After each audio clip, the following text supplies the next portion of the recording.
A documentary on what? Failure? Suffering? Human indignity? Self-loathing? So you want it to be around? That's what it is about. Welcome to my life. It's cool.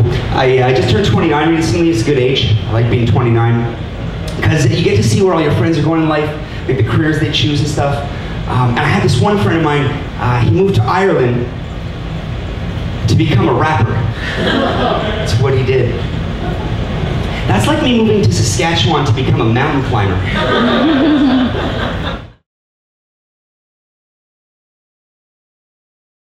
My sister used to work at a bar. She used to bartend at a comedy club. And so from, I guess, when I was like 17, 18 years old, I would sneak into the bar where my sister worked and stuff, and I used to go up to the comedy clubs and watch the comics for ages and ages. It was only until about 3 years ago that I decided, I have a friend of mine who's a comic, Joey Elias, who's a very, he's a Canadian headliner, and he's been to Afghanistan a few times to entertain the troops. He's a big deal. And he was doing a course at the Comedy Nest, and so I called him up. I was like, hey, do you mind if I sit in the back, he's like, yeah, sure, Trev, come in.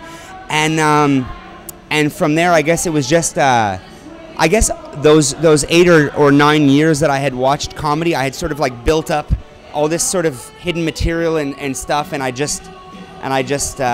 started doing it, and then it was like a tidal wave. When I was in high school, I used to run for the class president all the time, basically just to give the speech in front of the school.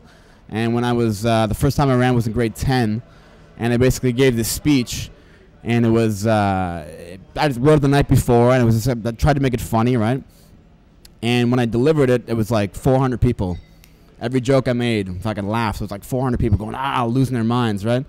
And at the end of it, I was like, and that's it. And the whole school got up in front of me, and I was like fucking clapping, and I was like, this is it. If I could do this, this is it. You know what I mean? What could be better than this, right? I'm having fucking like literally 400 people in the palm of your hand.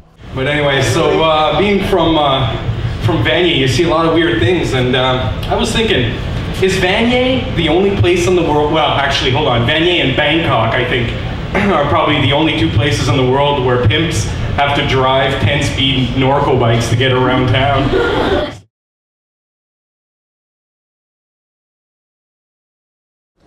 Absolute comedy. By far, they have the best crowds, probably in Canada. But then again, they're always drunk, so that always helps. They get there, like, you have to be in your seats by 8 o'clock, and then there's a half hour of just music, mood lighting, ambiance, and everybody just wanting to get shit-faced, and that always makes for a good crowd. Really, it does, so. Absolute Comedy is on a Wednesday night where it was just, what it is, it's just that these crowds they've been there for like an hour already.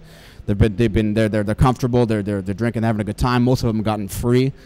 And so they're just, you know what I mean? So their expectations are pretty low, right? So if you get up there and you're funny, they fucking love you immediately. I mean, they love you.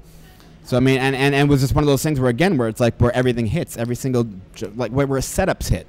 You know what I mean? Like not even your punchlines, but like the way you set up a joke gets a laugh. Then you're like, you can't do any wrong. You know? I know, dreams. Do you guys like dreams? I'm not talking about aspirations, because those died for me about 6 minutes ago. I'll cry later. No, I'm talking about the nighttime kind of dreams, the kind of the sleepy time, Sandman kind of dreams. And the weird thing about dreams like that is not unlike a lot of orgies I found myself in. I didn't really know I'm in them until I regained consciousness the next morning.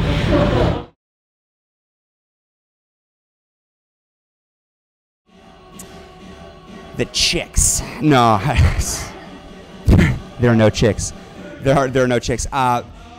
Honestly, it's really the laughter. It's like when you can, it's intent. It's kind of like when you write something, like you wake up in the morning or you go to bed at night and you get just like this brilliant idea, and you write it down and you're laughing at it and you know it's funny to you and you're not sure it's funny to other people, but it's killing you inside. You're laughing about it for 2-3 days and then you go out and you perform the joke and it hits. It's an indescribable feeling. It's the most rewarding thing. At least for me it is. It's a very, very rewarding thing, and if I never get anywhere in comedy, which is not going to happen, I'll always do comedy. I love doing it. I love doing stand-up. What I love about comedy is the combination of you create what you perform. All right, it's not just I'm not saying anybody else's lines. I'm in total control, right? So it's my vision, it's my performance, it's everything. That's what I like about it. Has anybody been to Las Vegas? Vegas? Anybody? Yeah? Cool, man. I went to Vegas, and I think I'm the first person on the planet to have a shitty time in Las Vegas. Because I was really, really depressed at the time. In fact, it got to the point where I was in my hotel room, and I had a handgun. It was the States. And I put it in my mouth. And then I thought, I don't have to go to the Celine Dion show. All right, that's my time. Thank you very much.